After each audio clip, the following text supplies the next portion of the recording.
கூட்டத்திற்கு வந்திருக்கக்கூடிய பெருந்தகையாளர் பேராசிரியர் பெருமானார் அவர்களை வருக வருகை என்று பணிவுடன் வரவேற்று வருகின்றோம்.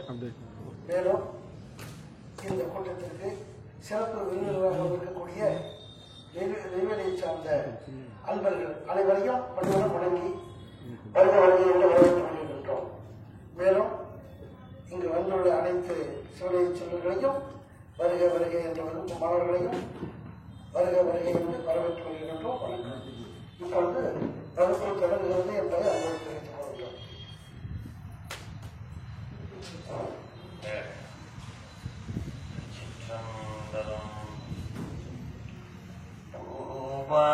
மலர் கொண்டு அடியாட்டுவார் புகழ்வார் வானோர்கள் மூவார் புறங்கள் எரித்த அன்று மூவர்க்கு அருள் செய்தான் தூமாமழை நின்று அதிர பெருவி தொருவின் நிறையோடும் ஆமாம் பின்னை வந்து அணையும் சாரல் அண்ணாமலையாரே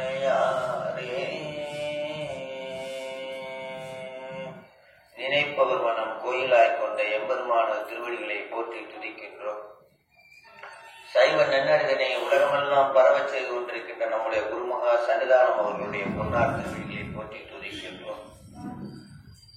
அவருக்கு உறுதுணையாக இருக்கின்ற இயக்குனர் பெருமகனார் இந்த மையத்தினுடைய சைவ சித்தாந்த திருமுறை அமைப்பாளர் பெருமக்கள், இங்கு எழுந்தருள் இருக்கின்ற அடியார் பெருமக்கள் அத்துணை பேருடைய பொன்னார் திருவிழிகளை போற்றி வணங்குவதிலே பெருமகிழ்ச்சி கொள்கின்றேன்.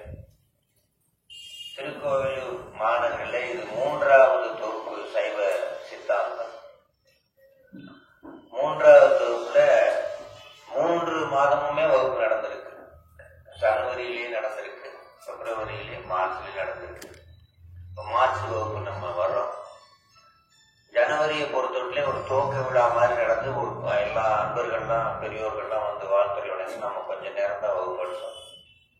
கடந்த வகுப்பு வரலாறு 12 திருமுறை மற்றும் சைவ சித்தாந்த வரலாறு என்று நம்ம பார்த்தோம். இன்றைய தினம் தத்துவங்களாகிய 36 தத்துவங்கள். அது மிக சிறந்த வகுப்பு. இந்த தத்துவங்களை நாம புரிந்து கொண்டோம்னா ஏனைய பகுதிகள்லாம் நமக்கு நன்றாக சிறப்பாக இருக்கும். தத்துவம்னா ஒண்ணு இல்லை, இறைவன் நமக்கு கொடுத்த கருவிகள். இந்த உயிருக்கு உயிர் பொருட்டு கொடுத்த கருவிகளை தான் நாம தத்துவங்கள்னு சொல்றோம். உங்களுக்கு தெரியும், கண்ணு ஒரு தத்துவம், மூக்கு ஒரு தத்துவம், வாயு ஒரு தத்துவம்னா நீங்க என்னமோ நினைச்சுக்காதீங்க. ஏதோ தத்துவம் போல இருக்கு, ஏதோ வேதாந்தத்துல சொல்றாங்க போல இருக்கு. தத்துவம்னா கண்ணு, கை, காலு, மூக்கு, வாய் எல்லாமே தத்துவம் தான். மனசு அப்படின்லாம் சொல்றா இல்லையா? அதை எளிமையாக தத்துவம்னு நீங்க என்னமோ நினைச்சிடக்கூடாது. கண்ணுக்கு தெரிகின்ற உணரக்கூடிய கருவிகள் நமக்கு கொடுத்திருக்காரு. அகக்கருவி மற்றும் புறக்கருவி. அகக்கருவியில ஏதாவது ஒண்ணு சொல்லுங்க பாப்போம், உங்களுக்கு தெரிஞ்சது.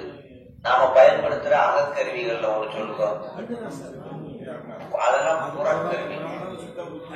மனசு, மற்றதெல்லாம் ஒண்ணுங்க. மனசு ஒரு கருவி. அதெல்லாம் யாரு கொடுத்திருக்காருன்னா சிவபெருமான நமக்கு மாயையிலிருந்து எடுத்து இந்த கருவிகளை பயன்பாட்டுக்கு கொடுத்திருக்காரு. இல்லைன்னா நம்ம செயல்பட முடியாது இந்த உயிர் அப்படின்ட்டு 36 கருவிகளையும் நமக்கு சிவபெருமான் அந்த தத்துவங்களாக வழங்கி இருக்கின்றார். அதுல 5 அவர் கட்டுப்பாட்டிலே, மீதி 31 நமக்காகவும் கொடுத்திருக்கிறார். நிர்வாகத்துக்காக 5 கருவிகள் அவர் வச்சிருக்காரு நிர்வாகத்துக்கு. மீதி 31 கருவிகளை நமக்கு கொடுத்திருக்காரு. ஆக 36 தத்துவம்னு பொதுவா சொல்றோம். அந்த தத்துவங்களை இப்ப நம்ம பார்க்க போறோம். அனாதியிலிருந்து வரப்போறோம். சிலர் கீழே இருந்து மேல போவாங்க, மேல இருந்து கீழே வருவாங்க. நம்ம அனாதியிலிருந்து பாடத்திட்டப்படியே நம்ம இந்த தத்துவங்களை நாம பார்க்கலாம்.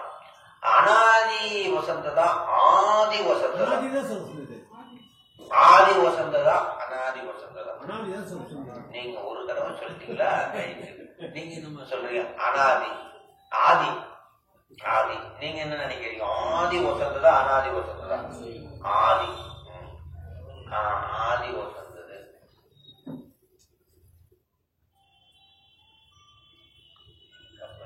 அனாதி எப்பொழுதுமே இருக்கக்கூடியது. ஆணவம் அனாதி, மாயை அனாதி. ஐயா நீங்க வச்சுக்கீங்க, பதில் சொல்லுங்க. ஆதிக்கு அந்த ஒன்று. இப்போ ஆதினாலே தொடக்கம். ஆதினால என்னது? தொடக்கம். அப்ப தொடக்கம்னா என்ன அர்த்தம்னா உருவாயிடுச்சுன்னு அர்த்தம். உருவாயிடுச்சுன்னா ஒரு நாள் என்ன ஆகும்? முடிஞ்சு. ஆதி அந்தம். ஆதின்னு ஏற்பட்டா ஒரு நாள் என்ன ஆயிடும்? அந்தமாயிடும். புரியுதுங்களா? அப்ப ஆதியும் அந்தமும் இல்லா அரும்பெரும் ஜோதின்னு சொல்றோம். அரும்பெரும் யாருன்னா அனாதி. யாருன்னா சிவம். நாமளும் அனாதிதான். அனாதைன்னு நம்மள சொன்னா நமக்கு கோபம் வருது. ஆனா அது கோபம் வரக்கூடாது. என்ன காரணம்? உண்மையை சொல்றோம். அனாத பயிலே அப்படின்னா நான் அனாதையாகவே என்றும் இருப்போம். அவருக்கும் தாயும் இல்லை, தந்தையும் இல்லை, நமக்கும் தாயும் இல்லை. ஆனா புறத்துல கண்ணுக்கு தெரிகின்ற இந்த ஜனனத்துக்காக ஒரு தாய் தந்தை புறமா கொடுத்திருக்காரு. உண்மையிலே நமக்கு புறமா எதுவும் நமக்கும் அனாதி, அவரும் அனாதி. அதனாலதான் 5 பொருள் அனாதின்னு சொல்றோம். 5 பொருள். இந்த உலக அண்ட சராசரி நம்ம படிக்கணும்னா முதல்ல தெரிந்து கொள்ள வேண்டியது 5 பொருள். அதுதான் சுருக்கமா சொல்றாரு சின்முத்திரையில. என்ன சொல்றாரு? பதி, பசு, பாசம். பதி, பசு, பாசம். பாசம் 3ஆவது பிரிகிறது. அதை பத்தி அப்ப ஆணவம், கர்மம், மாயை பிரிகிறது. ஆக இது சடப்பொருள். பாசம் என்பது என்னன்னா சடப்பொருள். ஒரு கல்லுக்கு என்னதான் அறிவை ஊட்டினாலும் ஏறுமா? சடம் சடம் தான். அதுக்கு என்னதான் கொடுத்தாலும். ஆனா புளியங்கொட்டையும் கல்லும் ஒரே மாதிரிதான் இருக்கும். புளியங்கொட்டையும் கல்லும் ஒரே மாதிரிதான் இருக்கும். ஆனா அதே தண்ணிக்குள்ள ஈரத்துக்குள்ள 2ஐயும் போட்டா எது உற்சாக மாட்டேன்? ஏன்னா அது உயிர் பொருள். அது என்னது? உயிர் பொருள். அப்ப உற்சாகம் அடையக்கூடியது அந்த பொருள். அப்ப நானும் புளியங்கொட்டை மாதிரிதான் இருந்தேன். ஆனா இன்னைக்கு அறிவுலாம் வேலை செய்யுது. அப்படின்னா என்ன அர்த்தம்னா எனக்கு இந்த கருவிகளான அந்த அறிவுகள்லாம் அப்ப இறைவன் பாக்குறாரு. அந்த சடப்பொருளுக்கு என்னதான் கொடுத்தாலும் கருவி கொடுத்தாலும் வேலை செய்யாது. ஆனா இது உயிர் பொருள். என்னது? அனாதியே உயிர் பொருளுக்கு இந்த கருவிகளை கொடுக்குறாரு. அனாதியே இந்த உயிர் பொருளுக்கு உள்கருவி கொடுத்து அப்புறம் வெளிக்கருவி கொடுத்து செயல்பட வைக்கிறாரு. ஆக இப்ப அறிவு என்ன ஆயிடுது? வேலை செஞ்சு அவர் என்ன தனதாக்குறாரு. என்ன ஆக்குறாரு? தனதாக்கி இந்த பேரின்பத்தை கொடுக்கணுன்றார். இந்த கல்லுக்கு கொடுத்தா வேஸ்ட், சடப்பொருள் கொடுத்தா வேஸ்ட். அதே இந்த உயிர் பொருளுக்கு நமக்கும் அதுக்கும் ஒரே ஒரு வித்தியாசம் தான் இருக்கு. நமக்கு அதுக்கும் அதுகிட்ட என்கிட்ட நான் நின் மலர். யாரு? சிவபெருமா. அவனுக்கு ஆணவம் கர்மம் ஆயலாம். நமக்கு ஆணவம் இருக்கு. என்ன இருக்கிறது? இந்த ஆணவத்தை மட்டும் கொஞ்சம் எடுத்துட்டோம்னா என்னதான் ஆயிடுவான்? என்ன ஆயிடுவான்? என்னதான் ஆயிடுவான்? பாலை உர வைக்கிறதுக்கு என்ன ஊத்தணும்? உரம் எவ்வளவு ஊத்தணும்? ஒரு 1/2 லிட்டர் 1 லிட்டர் ஊத்தணுமா? ஒரு சொட்டு விட்டா என்ன ஆயிடும்? தயிராயிடும். அத்தனை பாலும் தனதாயிடும். அத்தனை பாலும் புரியுதுங்களா?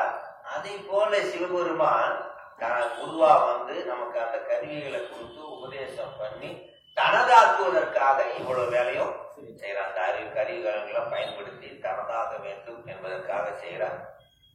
அங்கே அனாதியிலிருந்து 5 பொருள்கள் எப்படி இன்று மண்ணுக்கு வந்திருக்கிறது நம்ம பார்த்து 36 தத்துவங்களை புரிந்து கொண்டோம் என்றால் மிக எளிமையாக நமக்கு இருக்கும். அதில் 36 தத்துவங்கள்.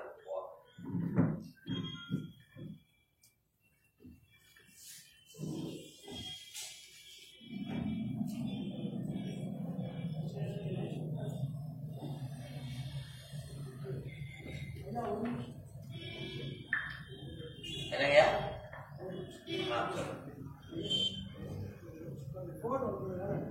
ஐயா பாஸ் கொடுங்க. ஐயா பாஸ். மெம்பர்ஸ் மட்டும்தான் சரி. சித்தாந்த மெம்பர்ஸ் மட்டும். சித்தாந்த பொருள் 5ல ஒரு பொருள் என்ன பொருள்னா பரம்பொருள். என்ன பொருள்? பரம்பொருள். அது பேரெல்லாம் கிடையாது. பேரெல்லாம் இதுக்கு பேர் என்ன பொருள்? பரம்பொருளுக்கு என்ன தன்மை அப்படின்னு உங்களால சொல்ல முடியுமா? அதாவது பெரிய ஆற்றல் இறைவன் இருக்கிறாரு, அவருடைய ஆற்றலை உங்களால சொல்ல முடியுமா? சுந்தரர் ஒரு பாட்டுல சொல்றாரு, பொன்னும் மெய்ப்பொருளும் தருவானை, போகமும் திருவும் புணப்பானை, பின்னையன் பிழையெல்லாம் பொறுப்பானை, பிழையெல்லாம் தவிர பணிப்பானை, இன்ன நன்மையன் என்று அறிவுண்ணான் எம்மானை. என்ன என்ன சொல்றாரு பெருமான? இன்ன நன்மை என்று அறிவுண்ணாதவன் யாரு? இன்ன தன்மையன் என்று அறிவுண்ணாதவன் யாரு? இன்ன தன்மையன் என்று அறிவுண்ணாதவன் யாரு? மாணிக்க வாசகர் ஒரு வார்த்தை சொல்றாரு சிவபுராணத்துல. என்னன்னு சொல்றாரு? எட்டாதவன். எதுக்கு எட்டாதவன்? எண்ணுதற்கு எட்டாதவன் சொல்றாரு. யாரு? எண்ணுதற்கு எட்டாதவன். ரைட்டுங்களா? எண்ணுதற்கு, இங்க கவனிங்க, எண்ணுதற்கு எட்டாதவன் சொல்றாரு. ரைட்டா? அப்படின்னா என்ன அர்த்தம்னா, இவருக்கு பேரு கிடையாது, ஊரு கிடையாது. ஏதவன் பேர் ஆள் முற்றார் ஆள் அயலார், ஏதவனை பாடும் பரிசைகளோ என்பார். இவனுக்கு எந்த ஊரு, எந்த ஜில்லா, எதுவுமே கேட்டகரியா என்னதற்கு எட்டாதவன். இதைத்தான் சைவ சித்தாந்தம் சொல்கிறது சொரூப நிலைன்னு சொல்லுது. என்ன சொல்லுது? சொரூப நிலை. பெருமானுடைய நிலை என்ன சொல்ற?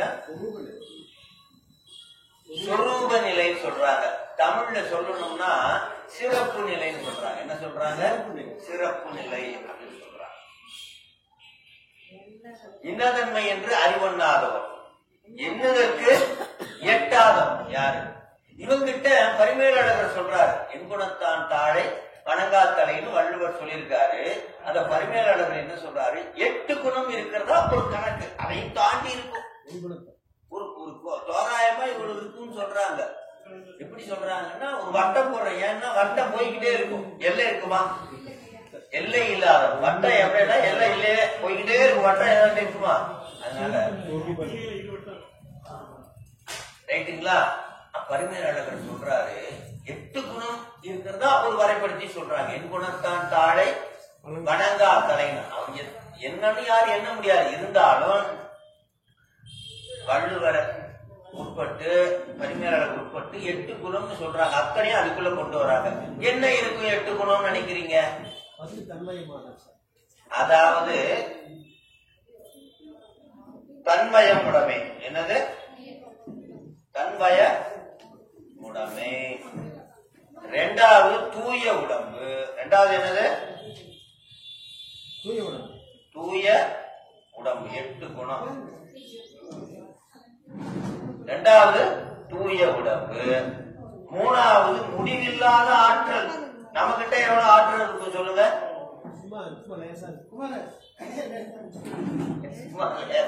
அது அவர் கொடுத்த ஆற்றல் தான். அவர் கொடுத்த ஆற்றல் தான். இந்த காலையில இப்ப எப்படி ஃப்ரெஷ்ஷா இருக்கும் இருக்கிறோமா? ரொம்ப ஃப்ரெஷ்ஷா இருக்கும். இனி 1 மணி நேரம் ஆயிடுச்சுன்னு சொன்னா என்ன ஆகும்? இப்படியே சுருங்கும். ஒரு டீயை கொடுத்த உடனே என்ன பண்ணும்? அப்படி ஒரு பிரிஸ்க் ஆகும். திருப்பி 1.5 மணி நேரத்துல என்ன ஆகும்? சுருங்கிடும். முடிவில்லாத ஆற்றல் இருக்கும். அடுத்தது அவர்கிட்ட பாசம் இருக்குதா இல்லையா? நம்ம கிட்ட பாசம் இருக்கு. அம்மா பாசம், அப்பா பாசத்துல இருந்து காது பாசம், பங்களா பாசம் வரைக்கும் எல்லா பாசமும் இருக்கு. பற்று இருக்கா? இறைவனுக்கு இருக்குன்னா பாசம் இயற்கையிலேயே அவர் கிடையாது. பாசம் நீங்கியவன் யாரு? பாசமின்மை. பாசம் யாருக்கு? சிவபெருமான் கிடையாது. நமக்கு உண்டு. உண்டா? இதைத்தான் நாளை சத்துன்னு சொல்றோம். என்ன சொல்றோம்? சத்து அப்படின்னு சொல்றோம் 8 குணத்துல. ரைட்டா? அடுத்தது 5 இயற்கையாகவே இயற்கை உணர்வுடைய. என்ன என்னன்னா அவ்வளவா அவனுக்கு எல்லாம் தெரியும். அத்துப்படி நமக்கு தான் தெரியாது. என்ன நடக்கும் என்ன ஏது அவ்வளவும் உணர்ந்தவன் யாருன்னா யாரு? சிவபெருமான். நமக்கு அந்த உணர்வு, இயற்கை உணர்வு உடையவன் யாரு? அதான் அதான் முக்காலம் உணர்ந்தவன் சொல்லணும்ல. இயற்கை உணர்வுடையவன். முற்றும் உணர்வுடைமை. முற்றும் உணர்வுடைமை. இப்ப மோடிக்கு இங்க நடக்கிறது தெரியுமா தெரியாதா? தெரியணும்னா உடனே அடிச்சாருன்னா உடனே கலெக்டர் இருந்து இங்க நடக்கிற நிகழ்ச்சி பூரா சரி, இங்க சைவ சித்தாந்தம் நடக்கிறது கூட தெரியும். அப்படியே வந்தாங்கன்னா விசாரிச்சு சொல்லிடுவாங்க. ஆனா நமக்கு இப்போதைக்கு எது தெரியும்? இங்க இருக்கிறது மட்டும்தான் தெரியும். அப்ப அத்தனையும் அவர் கட்டுக்குள்ள வச்சிருக்காரு. முற்றும் உணர்வு உடைமை யாரு?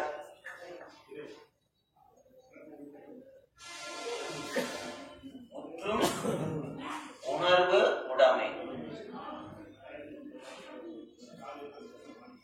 அடுத்தது பேராற்றல் உடைமை. வேற ஆற்றல் உண்டா இல்லையா? அவருக்கு உண்டா இல்லையா? 7 பேராற்றல் உடைமை.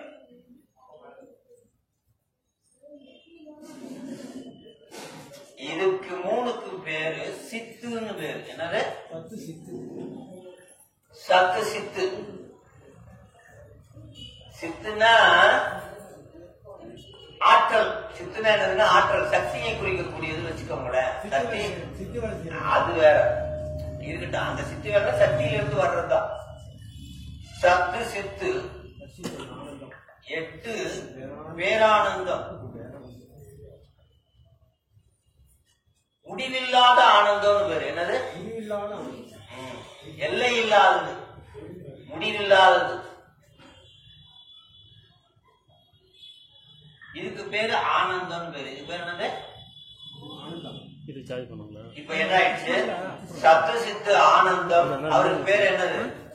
சச்சிதானந்தம் ஆயிடுச்சு. என்ன ஆயிடுச்சு? சச்சிதானந்தம். சத்து சித்து. எத்தனை குணம் ஆயிடுச்சு சிவபெருமானுக்கு? பரிமேலழகர் சொல்றாரு, 8 குணம் சொல்றாரு. அழைக்கிறதுக்கு இப்ப இறைவனுக்கு முழுசா யாராலையும் சொல்ல முடியாது. இருந்தாலும் நாம ஓரளவு என்ன பண்ணிக்கிறோம்? நாம என்ன பண்ணிக்கிறோம்? ஓரளவு என்ன ஓரளவு நமக்கு புரிஞ்சுக்கிறோம். பரம்பொருள் என்னதற்கு எட்டாதவன், இன்னதன்மை என்று அறிவொன்னாதவன். இந்த நிலை என்ன சொல்றாங்க சைவ சித்தாந்தத்துல? சொரூப நிலை அல்லது சிறப்பு நிலை. அவருக்கு எத்தனை குணம் இருக்கிறதா சொல்றாங்க?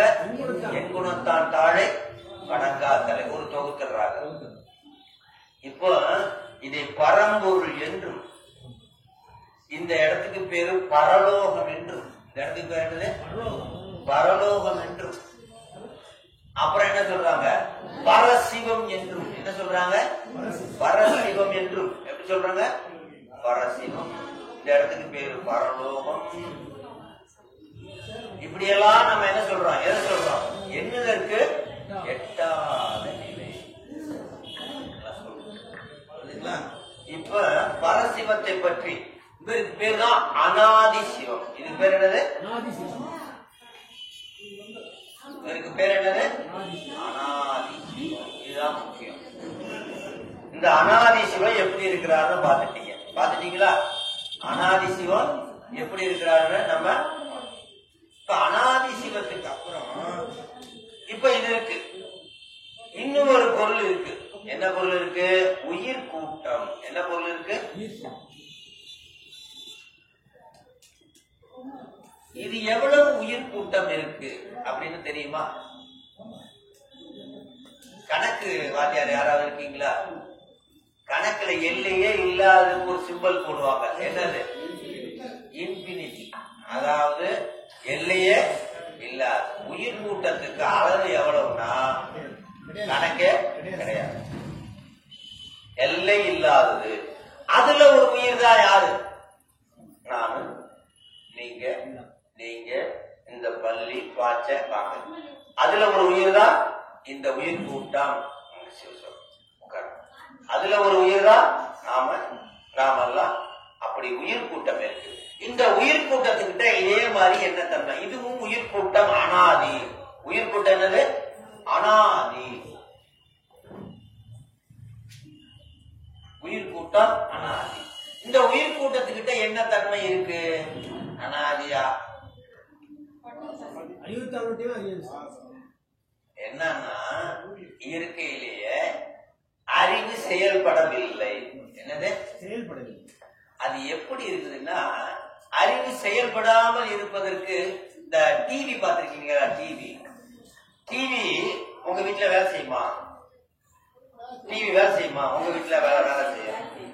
ஆனா டொக்குன்னு வந்து நான் அமைச்சிடுறேன்னு வச்சுக்கோங்க, வேலை செய்யுமா? திருப்பி போட்டா வேலை செய்யும். என்ன உள்ள விட்டா வேலை செய்யும்? கரண்டை எடுத்துட்டா வேலை செய்யாது. அது போல செமி கண்டக்டர் நாம என்னது? கரண்ட கொடுத்தா வேலை செய்வோம், கரண்ட கொடுக்கலைன்னா வேலை செய்யாது. இதுதான் நம்மளுடைய இது. புரியுதுங்களா? அப்ப உயிருக்கு அறிவு வேலை செய்யாம இருக்கு. கரண்ட் எதுவும் இல்லை. அதுக்கு உயிருக்கு இன்னாண்ட ஒரு கல் இருக்கு, அதுல கரண்ட கொடுத்து பாருங்களேன். கரண்ட கொடுத்தா வேலை செய்யுமா?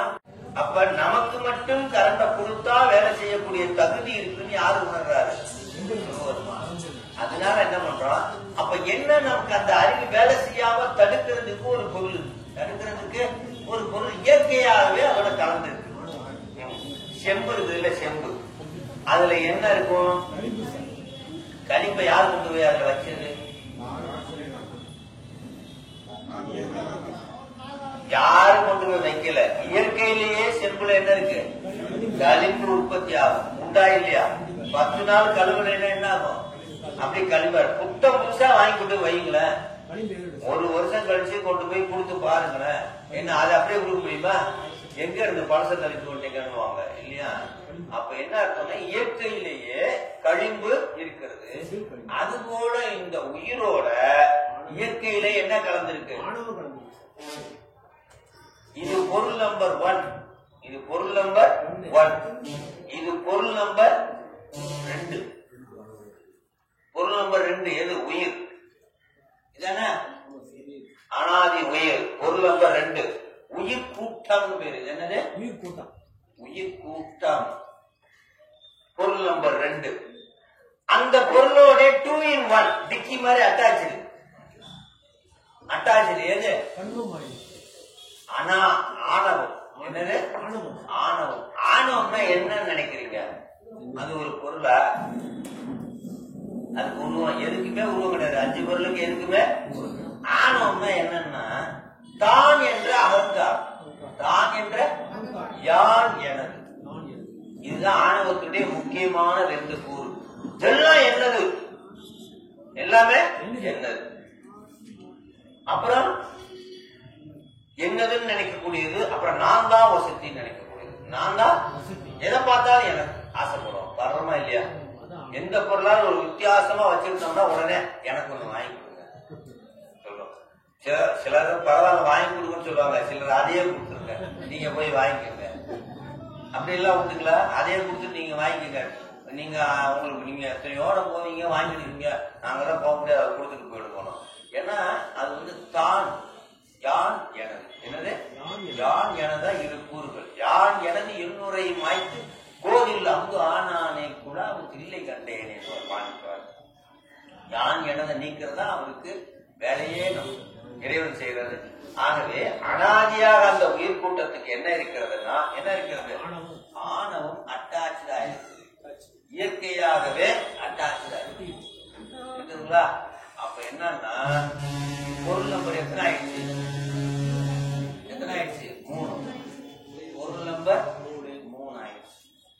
இது என்ன பண்ணுனா, இது யான் எனது போயிடுச்சுன்னு சொன்னா என்னவா மாறிடும்? சிவமா மாறிடும். என்னவா மாறிடும்?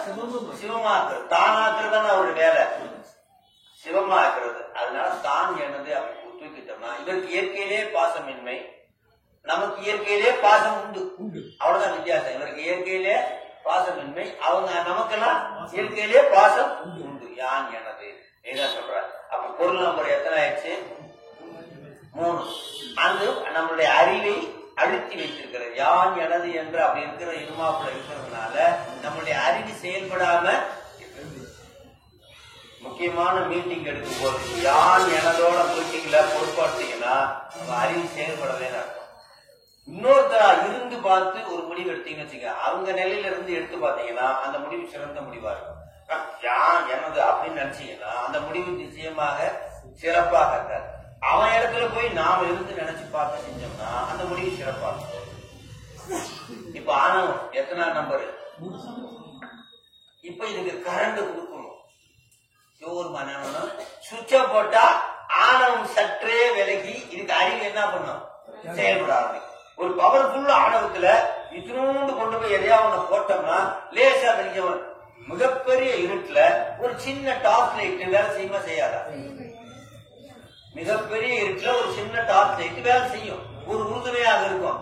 அவ்வளவு இருட்டையும் போக முடியாது, அவ்வளவு இருட்டையும் அப்புறமே தான் போக்கணும்.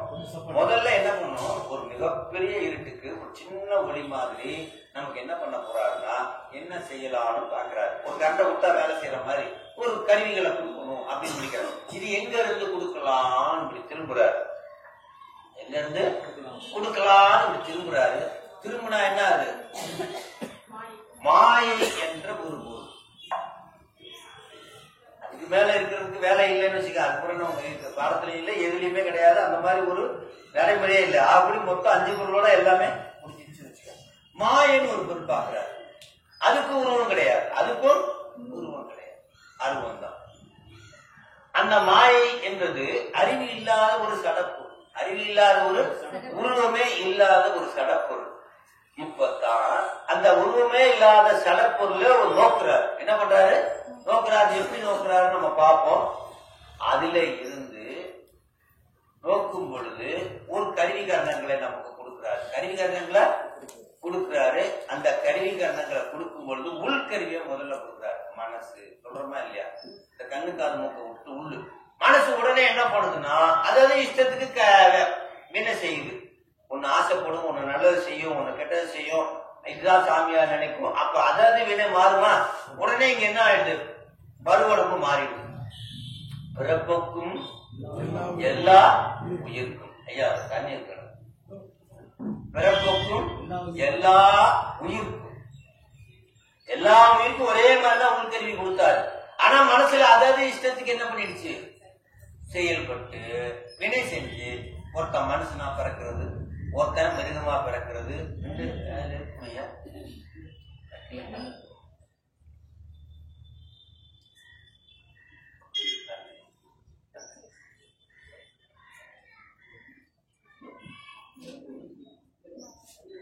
இப்படி பிறந்து என்ன ஆயிடுது? வருது.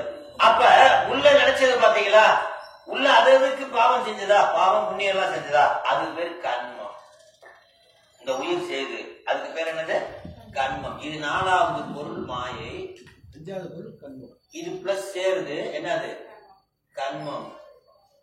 செய்யற பாவம். இதை அப்படியே இருக்கட்டும், நம்ம அப்புறம் பார்ப்போம். 5 பொருளை பத்தி ஒரு அவுட்லைன் தெரிஞ்சிச்சா? இப்ப என்ன நடக்க போகுதுன்னு பார்ப்போம்.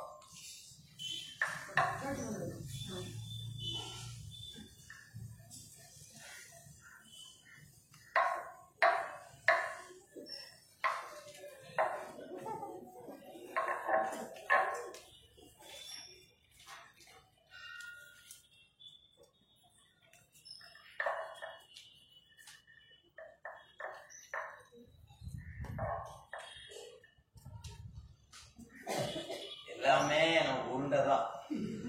என்ன எல்லை இல்லாததுக்கு எப்பயுமே என்னது? உருண்டைதான் வரும். சதுரமா இருந்தா அதுக்கு என்ன அர்த்தம்? எல்லை இருக்குன்னு அர்த்தம். என்னது? ஓய்வு இடத்துல முடியுதுன்னு அர்த்தம். நமக்கு உருண்டையா போட்டா அதுக்கு எல்லையே கிடையாதுன்னு அர்த்தம். புள்ளி அதுல ஒரு ரவுண்டு போட்டா என்ன எல்லையே இல்லாது. சதுரமோ செவ்வகமோ எது போட்டாலும் அதுக்கு ஒரு முடிவு உண்டுன்னு அர்த்தம். இது மட்டும் தான் முடிவில்லாம போய்கிட்டு இப்படி இருக்கு. இங்க ஒரு டார்ச் லைட்னு வச்சுக்கோங்களேன், இது ஒரு பந்துன்னு வச்சுக்கோங்களேன். இப்ப இந்த டார்ச் லைட்டு இந்த பந்துல அடிக்கிறோம்.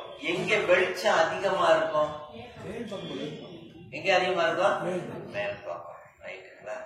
இப்ப பந்த மறந்துடுங்க, டார்ச் லைட்டை மறந்துடுங்க. பந்த மறந்துடுங்க. இந்த பந்து தான் மாயை.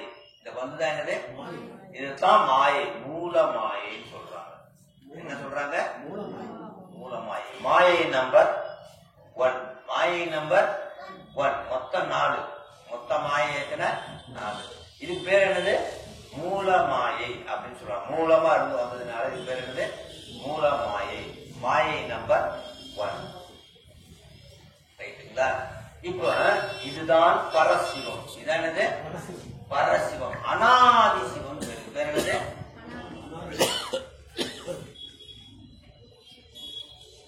அனாதி சிவம். இந்த டைரக்டா எதுவும் செய்ய மாட்டாரு. இந்த மாயை யாரு பாக்குறாங்கன்னா அனாதி சிவம் பாக்குதா, இது பாக்குதா?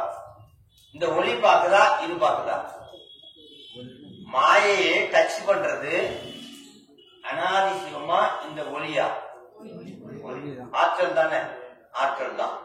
ஆக என்ன பண்றாரு அனாதி சிவம் தனக்கு தானே உள்ள பேராற்றல். 8 குணத்துல எழுதிருக்கீங்களா? அந்த அண்டர்லைன் பண்ணுங்க. பேராற்றல் என்ன பண்றீங்க? அந்த சராசரங்களும் சக்தி இதுல இருந்துதான் வெளில வர்றாங்க. சித்துன்னு சொல்றோம்ல, சித்துன்னு என்ன சொன்ன? சக்தின்னு சொன்ன. சித்துன்னு என்ன சொன்ன? சக்தி. எதுல இருந்து வர்றாங்க? சித்துக்குள்ள இருந்து வெளில வர்றாங்க. பேராற்றல்ங்கிறத அறிங்க. பேராற்றல். ஆற்றலுக்கு இன்னொரு பேர் என்ன? பவர். இங்கிலீஷ்ல என்னது? ஆற்றலுக்கு இன்னொரு பேர் என்னது? பவர். இன்னொரு தமிழ் பேர் என்ன? சக்தி. ஆற்றல் என்றாலும் சக்தி என்றாலும் இங்கிலீஷ்ல பவர் என்றாலும் ஒண்ணுதான். ரைட் தானே? அப்ப சக்தினாலே ஆற்றல்னால என்னது? ஒண்ணுதான். ஐயா நீ சக்தின்னு சொன்னீங்களே, ஆற்றல் சொன்னீங்களே கேட்கக்கூடாது. ரைட்டா? இது அனாதி சிவம். இதுல இருந்து பேராற்றல் இருந்து ஒரு ஆற்றலை வெளிப்படுத்துறாரு. யாரு? சிவபெருமான். பேராற்றலில் இருந்து என்ன பண்றாரு? ஒரு ஆற்றலை வெளிப்படுத்துறாரு. அதுக்கு பேரு ஆதி சிவம். என்னது?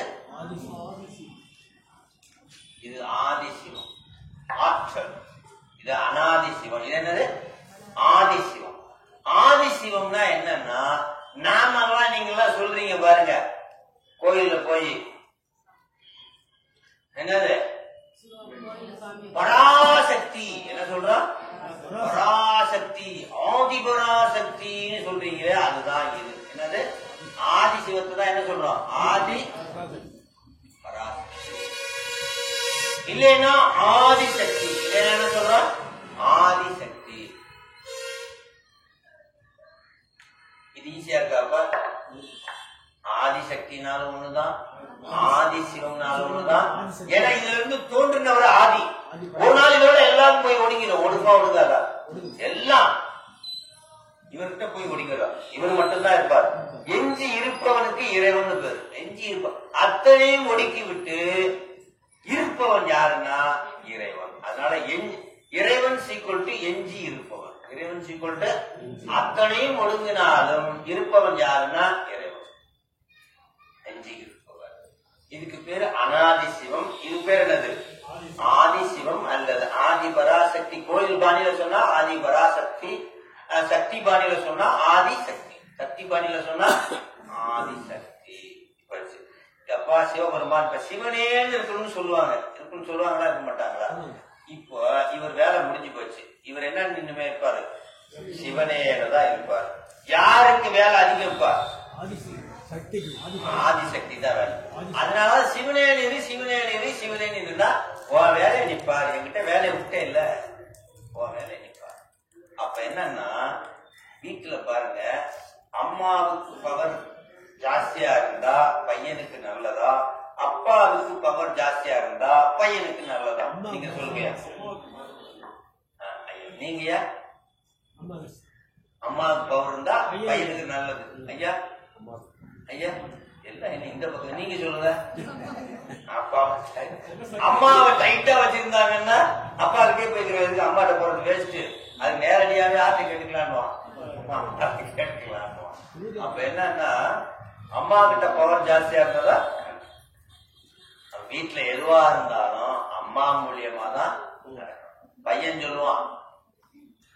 வேலைக்கு போற வரைக்கும் அப்பா அப்பா அப்பா அப்பாடுவான். வேலைக்கு போய் 2 மாசம் சம்பளம் வாங்கிட்டா என்ன சொல்லுவான்? உன் வீட்டுக்கார்ட்ட சொல்லி வைக்கணும் இல்லையா? சொல்லி வைக்கணுமா? வீட்டுக்காரர் பையன்கிட்ட சொல்லிடுறது. அப்ப எல்லா செயல்பாடுகளும் எதை வச்சு இருக்குது? அம்மா வச்சு. சக்தி. அம்மை எனக்கு அருளியவாறு ஆர் வருவார். அம்மை எனக்கு அருளியவாறு ஆர் வருவார். ஆகவே ஆதி பராசக்தி கிட்ட பொறுப்பை ஒப்படைச்சிட்டார். சக்தி நம்பர் 1 என்னது? ஆற்றல் நம்பர் 1. இது மாயை நம்பர் 1. இது என்னது? சக்தி நம்பர் 1. கோயில்ல எத்தனை கலசம் இருக்கும்? கோபுரத்துல 9 கலசம். எத்தனை கலசம் இருக்கும்? சக்திக்கு இன்னொரு பேர் என்ன சொல்லுவாங்க? நம்பர்ல சொல்லுவாங்க. நவசக்தி. நவம்னா என்னது? 9. நவசக்தி, நவராத்திரி அப்படின்னா 9 ஆற்றல் இருக்கிறதா பேரு. என்னது? அப்ப அகிலத்தை ஈன்று ஆட்சி செய்வதனால அவங்களுக்கு பேர் என்னன்னு சொல்றாங்க? பாருங்க, நான் சொல்லவே இல்லை, நீங்களே சொல்றாங்க. இதுக்கு பேரு அகிலாண்டேஸ்வரின்னு கூட நீங்க சொல்லலாம். அகிலாண்டேஸ்வரின்னு கூட சொல்லலாம்.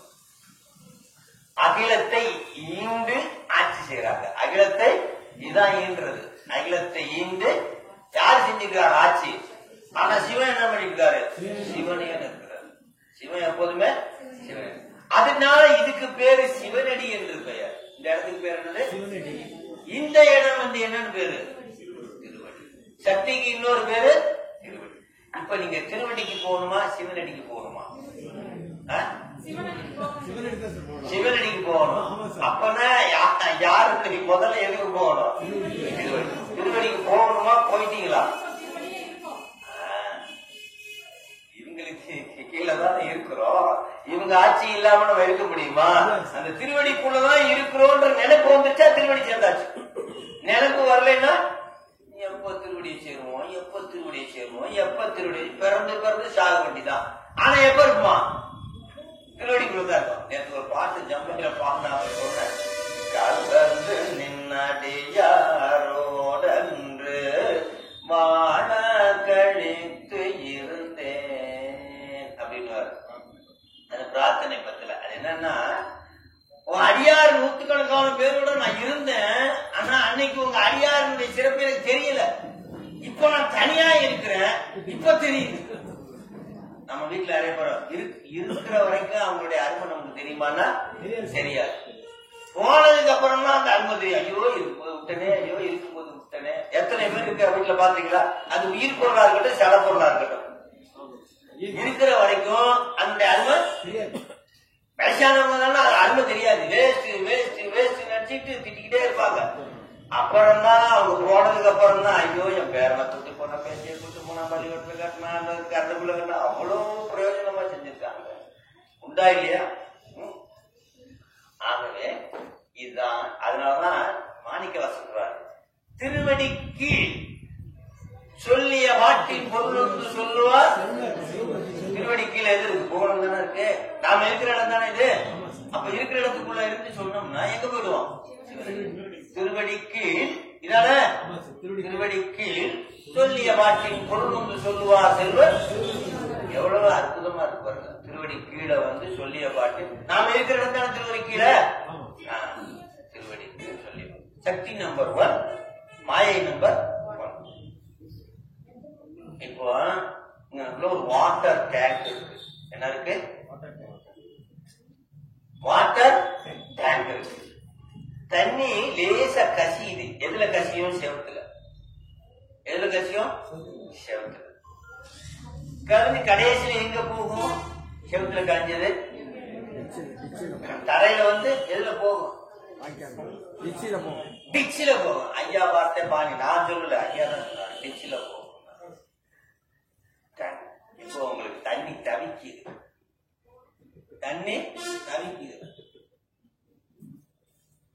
எந்த தண்ணியை எடுத்து குடிப்பீங்க? வாட்டர் டேங்க்ல இருக்கிறத குடிப்பீங்களா? செவத்துல வலிகிறத குடிப்பீங்களா? டிச்சில இருக்கிறத குடிப்பீங்களா? டேங்க் மூடி இருக்குது, திறக்க முடியாத டேங்க், வேற வழியே இல்ல. என்ன செய்வீங்க? செவத்துல ஒழுங்கத குடிச்சு அப்படி குடிப்பீங்க. வேற வழியே இல்ல. செவத்தையே லாக் பண்ணி மூடிட்டார், எதுவும் திறக்கவே முடியாது. இப்ப டிச்சு தான் இருக்கு. இப்ப என்ன பண்ணுவீங்க? எதுவுமே குடிக்க மாட்டீங்க. எதுவுமே போய்க்க மாட்டீங்க, அந்த அளவுக்கு இருக்கு. அதோட நிறுத்திக்கோங்க. 3 இடம் இருக்கு. என்ன இடம் நான் அப்புறம் சொல்றேன். வாட்டர் டேங்க், செவரு, டிச் இருக்கு. இருக்கட்டும், புரிஞ்சுக்கிறதுக்காக 3 பிரிப்போம். 1 2 3. உங்க பாடிக்கு வந்துருவோம். இது வாட்டர் டேங்க். இது என்னது? செவத்துல வளைகிறது, டிச்ல இருக்கு. அந்த தண்ணிய அருள், அருள் வந்து எப்பயுமே என்ன சொல்லுவோம்? அருள் எப்பயுமே தண்ணீரோட தான் ஒப்பிடுவோம். இந்த உலகத்துக்கு அருள் எதுன்னா தண்ணீர் தான். எப்பயுமே என்னது? நீரின்றி அமையாது உலகம், சக்தியின்றி அமையாது உலகம். அம்மா இல்லாம நம்மளால சொல்ல முடியாது. இப்ப பாருங்க, இங்க எத்தனையா பிரிஞ்சிருச்சு? 3. மாயை தான் 3 பிரிஞ்சிருக்கு. மாயை தான். இந்த வாட்டர் டேங்க ஞாபகம் வச்சுக்கோங்க.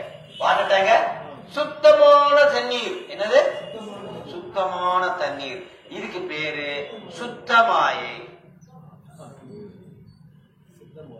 இதுக்கு பேர் என்னது? இது அசுத்தமான தண்ணீர், செவுத்துல வலியுது. அதனால இதுக்கு பேர் என்னது?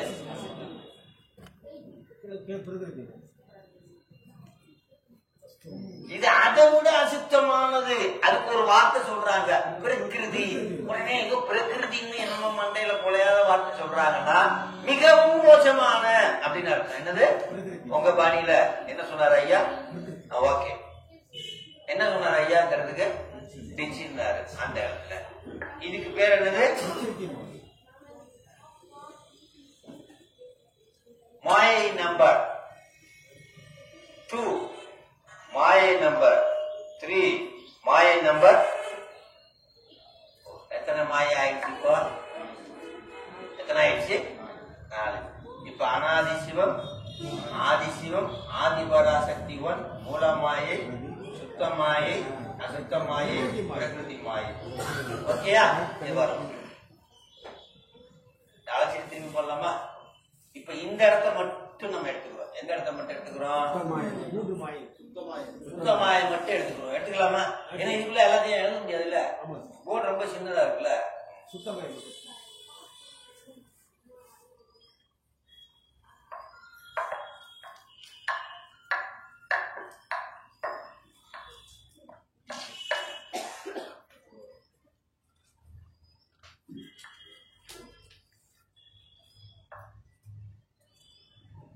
என்ன மாயை? சுத்தமாயை. சுத்தமாயை.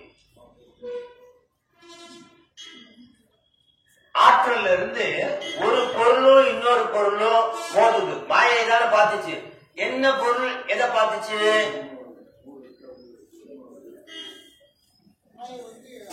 மாயையை எது பார்த்துச்சு? ஆற்றல். உயிர் பார்க்கல. நாங்க என்ன படம் போட்டேன்? அனாதி சிவம், ஆதி சிவம், மாயைன்னு. எது மாயைய டச் பண்ணுச்சு? ஆதி சிவன் டச் பண்ணுச்சா, அனாதி சிவன் டச் பண்ணுச்சா? அப்ப மாயையை நோக்கியது எது? ஒரு பொருளும் இன்னொரு பொருளும் மோதுனா என்ன கேட்கும்? என்ன கேட்கும்? சவுண்ட். என்ன இருக்கு?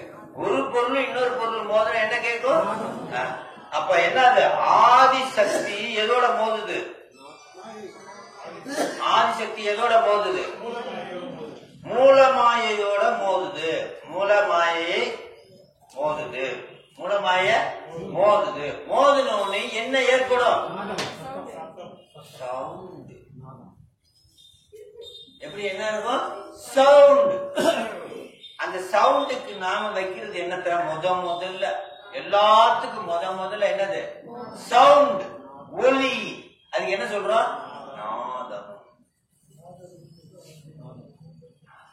எல்லாத்துக்கும் முதலுக்கு பேர் என்னது? என்னுயிர் நாதா. கேள்விப்பட்டிருக்கீங்களா? பிராணநாதா கேள்விப்பட்டிருக்கீங்களா? அப்படின்னா என்ன அர்த்தம்? இப்ப எல்லாம் யாரும் சொல்றது இல்லை. அப்படின்னா என்ன அர்த்தம்? எல்லாத்துக்கும் எனக்கு வாழ்க்கையில அம்மா முக்கியம் இல்ல, அப்பா முக்கியம் இல்ல, மனமா எல்லாம் முக்கியம் இல்ல, சொத்து நீதான் எனக்கு நாதன். என்ன அர்த்தம்? நாத தத்துவத்துல நாதா அப்படின்னா என்ன அர்த்தம்? எல்லாத்துக்குமே சிவபெருமான நாதான்மோ, வீட்டுக்காரர நாதான்மோ, எல்லாத்தையுமே நாதான்மோ இல்லையா? இப்ப எப்படி கூப்பிடுறாங்களோ, இப்ப எல்லாம் எப்படி கூப்பிடுறாங்கன்னு தெரியலையே. இந்த பேர் சொன்னாங்க, அந்த பேரை முழுசா சொல்ல மாட்டாங்க.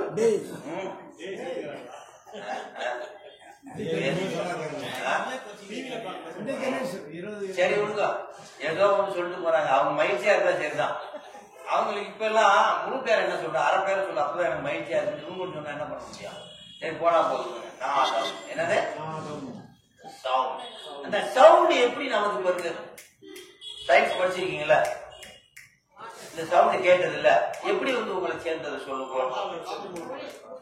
ஒளி ஆகாயத்துலயே வருது, எப்படி வந்து சேருன்னு சொல்லுங்க. என்னது? ஒளிய அலைகிறது. நீங்க சொல்றீங்களா இல்லையா? அந்த வேவ்ஸ் எப்படி இருக்கும்? இப்படித்தானே இருக்கும். இந்த வருங்க, இப்படி இப்படித்தானே இருக்கும், இப்படி இப்படித்தானே போகும். நாதம் சிம்பிள் என்னன்னா, ஒளி வந்த உடனேயுமே அடுத்து ஒண்ணு வருது. ஒளி வந்த உடனே என்னது? அடுத்து ஒண்ணு வருது. அதுக்கு உருவம் கிடைக்குது. அதுக்கு என்ன கிடைக்குது? ஃபர்ஸ்ட் ஒளிக்கு சவுண்டு கிடையாது, அடுத்தது ஒளி வரும். இது ஒளினா இது வந்து ஒளின்னு வச்சுக்கோங்க. இது என்னது? ஒளி. சவுண்டு. சவுண்டு. இப்ப நமச்சிவாய அப்படின்னு நான் சொல்றேன். இது நான் சவுண்டுல சொல்லணும்னா எழுத்து வடிவில் சொல்லணும். இப்ப அதே எழுத்து வடிவில் சொல்ல முடியுமா முடியாதா? சொல்ல முடியுமா முடியாதா? சொல்ல முடியுமா முடியாதா? அப்ப என்ன ஆயிடுச்சு? ஒளி வடிவம் ஆயிடுச்சா இல்லையா? வெளிச்சத்துக்கு வந்துருச்சா இல்லையா? வெளிச்சத்துக்கு வரும் அப்படின்னு சொல்றோமா இல்லையா? அம்பலத்துல வரும் அப்படின்னு சொல்றோம். வெளிச்சத்துக்கு வருமா இல்லையா? அது ஒளினா பிந்து வந்து என்னது? ஒளி. வெளிச்சம்னா எழுத்து வடிவுக்கு வருது. என்ன வருது? எழுத்து. எழுத்து எப்படி ஆரம்பிப்பீங்க சொல்லுங்க. எழுத்து எப்படி ஆரம்பிப்பீங்க? பேனாவை எடுப்பேன், மூடிய துறப்பேன், துறந்த உடனே இப்படி பார்ப்பேன், வச்சுதானே ஆரம்பிப்பேன். அது எப்படி இருக்கு? எழுத்துக்கு எங்க என்ன ஆரம்பிப்போம்? புள்ளி. புள்ளி இல்லாம எழுத்து வருமா? வராது. இப்ப புள்ளி வந்துருச்சா? எழுத்து ஒளியும் ஒளியும் சேர்ந்து செயல்படுகிறது. ஒளியும் ஒளியும் சேர்ந்து செயல்படுகிறது. என்னன்னு போட்டிருக்கப்பா? எல்லாம் இந்த ஐயா மேல போட்டுருக்காரு. என்ன போட்டுருக்காரு? பிள்ளையார் சொல்லி போட்டுருக்காரா? போடலையா? நாதம் பிந்து செயல்படுவதுதான் என்னது? நாதம் பிந்து கலை ஆதி நமோ நமன்னு பரம்பொருள் சொல்றாரு. அப்ப ஒளியும் ஒளியும் தான் அண்ட சராசரங்களை இயக்கி கொண்டிருக்கிறது. ஒளியும் ஒளியும் அண்ட சராசரங்களை இயக்கி கொண்டிருக்கிறது. ஆதிசக்தியிலிருந்து வந்தக்கூடிய இந்த சக்திகள் தான் நம்மளை என்ன பண்ணுது? இயக்கி கொண்டிருக்கிறது. அதனால இதுக்கு பேர் என்னது? அது அப்புறம் இது வந்து நாதம் என்பதும் பிந்து சேர்ந்து உருவானதுதான் பிள்ளையார் சொல்லி செயல் ஆக்கம். இது ரெண்டு சேர்ந்துதான் பிள்ளையார். இதுல இருந்துதான் அத்தனை வருது. இதான் ஒரு பாட்டுல திருவிசைப்பாளர் சொல்றாங்க. சத்தியாய் சிவமாய். என்னது? சத்தியாய் சிவமாய் உலகெல்லாம் படைத்து. பின்னாடி வரதா உலகம். என்னது? பின்னாடி வரதா என்னது? உலகம். அங்க என்ன? அனாதி சிவம் ஆதி சிவம் வந்ததா?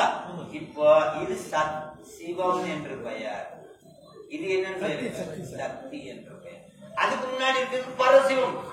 பேரு கிடையாது, பேராயிரம் பேர் ஒண்ணுமே கிடையாது. இப்ப என்னென்ன ஆயிடுச்சு? சிவசக்தி வந்து ஒளிக்கு சிவம் என்றும் ஒளிக்கே சக்தி என்றும் ஒளியும் ஒளியும் சேர்ந்துதான் அந்த சராசரி. சக்தியாய் சிவமாய் உலகெல்லாம் படைத்து. இனிமேதான் படைக்க போறாங்க. அனாதியா நடந்துருச்சு. நான் சொல்றேன் கதை நம்ம சொல்ல போறேன், அவ்வளவுதான். அனாதியா அத்தனையும் நடந்தது. அனாதியா அத்தனையும் சக்தியாய் சிவமாய் உலகெல்லாம் படைத்து தனி முழு முதலுமாய் அதற்கு ஓர் வித்துமாய். யாரு? இது அனாதி. ரைட்டா? அனாதி, இது ஆதி. ரைட்டுங்களா? சக்தியாய் சிவமாய் உலகெல்லாம் படைத்து அதற்கு ஓர் வித்துமாய். அதற்போல் ஆரூர் ஆதியாய் வீதி விடங்கராய் நடங்குலாவினரே. அப்படின்னா என்னத்தை படிச்சிருக்காரு? சிவசக்தி வந்துட்டார். சிவசக்தி. அதுக்கு முன்னாடி பரசிவத்துல இருந்து ஆற்றல் ஆதிசக்தி வந்துட்டாங்க. அப்ப சக்தி நம்பர் இதுக்கு பிறகு உருவ அடிப்படையில இதுக்கு என்னன்னு சொல்றோம்? உருவ அடிப்படையில என்ன சொல்றோம்? இல்ல சக்தி சிவத்துல சொல்லுவோம். சக்தி சிவம் என்னது? சக்தி சிவத்துல இதுக்கு பேர் என்னது? சிவம். இதுக்கு பேர் என்னது? சக்தி. இப்ப இதை அழைச்சிட்டு திருப்பி நான் சொல்லட்டுமா? அழைச்சிட்டு திருப்பி சொல்லட்டுமா? படம் போட்டுக்கிட்டே இருக்கணும். ஒன்னொன்னுக்கும் புரிஞ்சா அப்பதான் புரியும். திருப்பி திருப்பி நீங்க படம் வந்துக்கிட்டே இருக்கணும். நான் போர்டு இல்லை, இடம் இல்லைல்ல. இப்ப நாதத்துக்கு வர அதுல என்ன வர? நாதத்தை ஒண்டி வர, நாதத்தையும் விந்தி மட்டும் வர. நாதம் என்று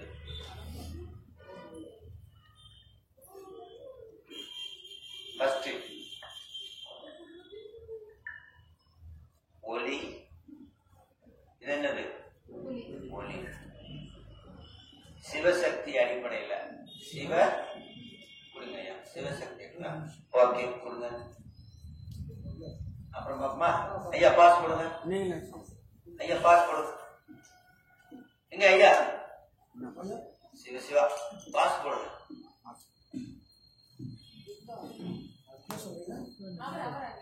ஆஃப் பண்ணிட.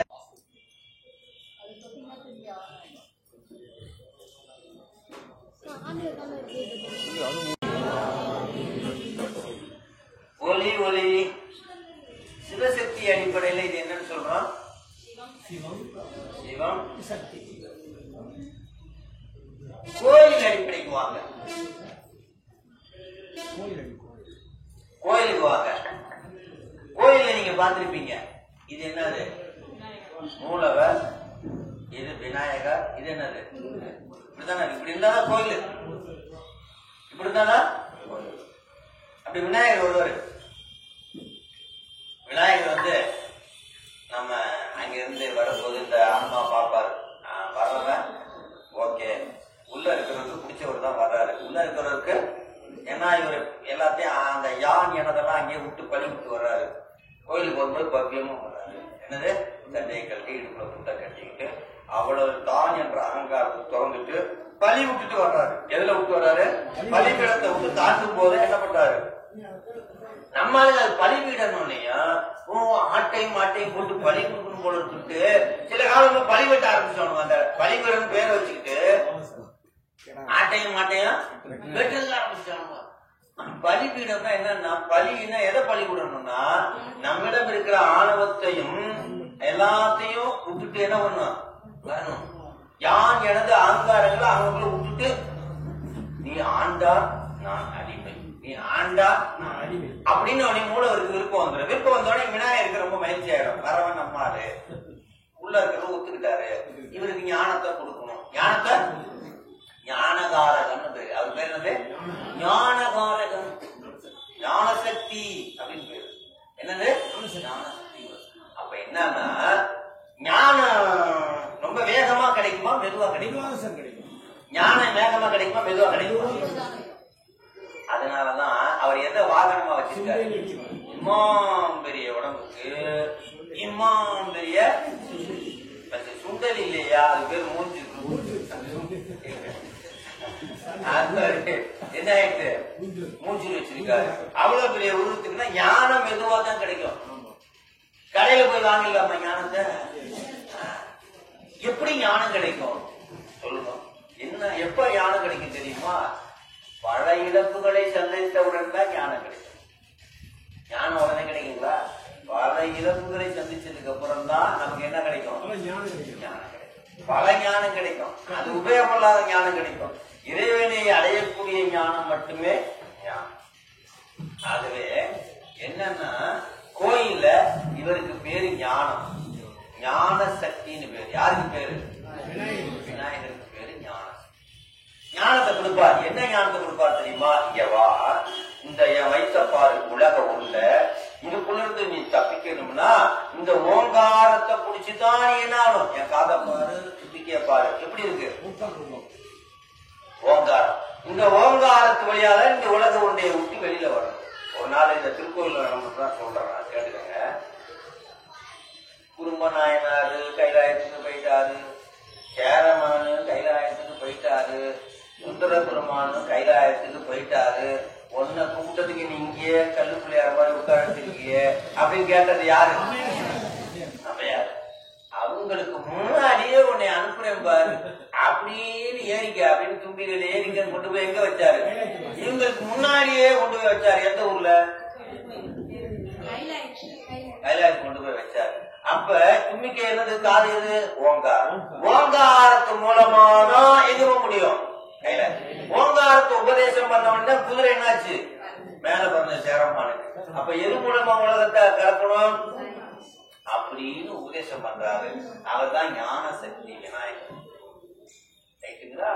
அந்தாண்ட ஒருத்தர் இருக்காரு, எப்ப ஞானம் மட்டும் கிடைச்சா பத்தாது, அது மெதுவா தான் செயல்படும். கிரியாசக்தி வேணும், செயலாற்றல் என்ன வேணும்? அதனால அவருக்கு செயலாற்றல் எப்பயும் மெதுவா இருக்கணுமா வேகம் நடக்கணுமா? ஞானம் தான் மெதுவா கிடைக்கும். ஆனா ஆக்சன் எப்படி இருக்கணும்? ஞானம் கிடைச்சதுக்கு அப்புறம் சுறுசுறுப்பா செயல்படணும். அதுக்கு என்ன மயில் வாகனம் பார்த்திருக்காரு? என்ன வச்சிருக்காரு? பயங்கர ஃபாஸ்டா இருக்கும் செயல். எப்பா ஞானம் மட்டும் கிடைச்சா பத்தாது, என்னுடைய பவர் வேணும், என்னுடைய பவர் வேணும், கிரியாசக்தி நான் தான். ஞானம் கிடைச்சி நான் உடம்பு செல்வம் பட்டே கிடக்குறேன், எனக்கு ஏதாவது பிரயோஜனம் உண்டா? ஞானம் கிடைச்சிருச்சு, எதுவுமே செய்யறதுக்கு எனக்கு ஆற்றலே கிடையாது, பட்டு கிடக்குறேன், எதாவது நடக்குமா? அப்ப ஞானம் கிடைச்சா மட்டும் பத்தாது, நான் ஆக்டிவா செயல்பட்டு அந்த ஞானத்தின் மூலமாக இறைவனை அடைவதற்கு செயல்படணும். அதுக்கு என்ன வேணும்? இந்த கிரியாசக்தி தான் என்னது? முருகப்பெருமான். இந்த கிரியாசக்தி தான் நீ பாதி நான் பாதி அப்படின்னு இந்த ரெண்டு கிரியாசக்தியும் ஞானாசக்தியும் 50-50 என்னது? 50-50 சேர்ந்ததுதான் மூலவர். சிவலிங்கம். மூலவர் என்னது? ரைட்டா? ஓகே, இப்போ இதெல்லாம் இருக்கட்டும். அப்பனா இது வந்து தனி சிவசக்தி அடிப்படையில் என்னன்னு சொல்றோம்? இது சிவம் சக்தி. கோயில் அடிப்படையில் இது என்ன சொல்றோம்? விநாயகர். விநாயகர் இது என்னது? முருகர். ஓகே, கோயில் அடிப்படையில் இது என்னது? விநாயகர், இது முருகர். அடுத்தது சக்தி அடிப்படையில் வாங்க. சக்தி அடிப்படை இது சிவசக்தி அடிப்படையில், இது சக்தி அடிப்படையில் வாங்க. இது என்னன்னா ஞான சக்தி. என்ன சக்தி? இது என்ன சக்தி? கிரியா சக்தி. உருவ அடிப்படையில் வாங்க. இதுக்கு உருவம் உண்டா இல்லையா? இதுக்கு இந்த ஒளிக்கும் உருவம் கிடையாது, ஒளிக்கும் உருவம் கிடையாது. அதனால இது வந்து அருவம், இதுவும் என்னது? இது ரெண்டும் சேர்ந்தது அருவம். ரெண்டும் சேர்ந்தது அருவம். இதுக்கு உருவம் கிடையாது. இது ரெண்டும் சேர்ந்தது என்னது? சவுண்டுல உருவம் இருக்கா? கிடையாது. ரெண்டுக்கு உருவம் கிடையாது. இப்ப புரிஞ்சுக்கிட்டீங்களா? புரியலையா? ஒளி ஒளி. சிவசக்தி அடிப்படையில் இது சிவம், இது என்னது? சக்தி. கோயில் அடிப்படையில் இது என்னது? விநாயகர், இது என்னது? சக்தி அடிப்படையில் இது ஞான சக்தி, இது என்னது? உருவ அடிப்படையில் ரெண்டுக்கு சேர்த்து அருவம். கண்ணுக்கு தெரியாது, உருவமே கிடையாது.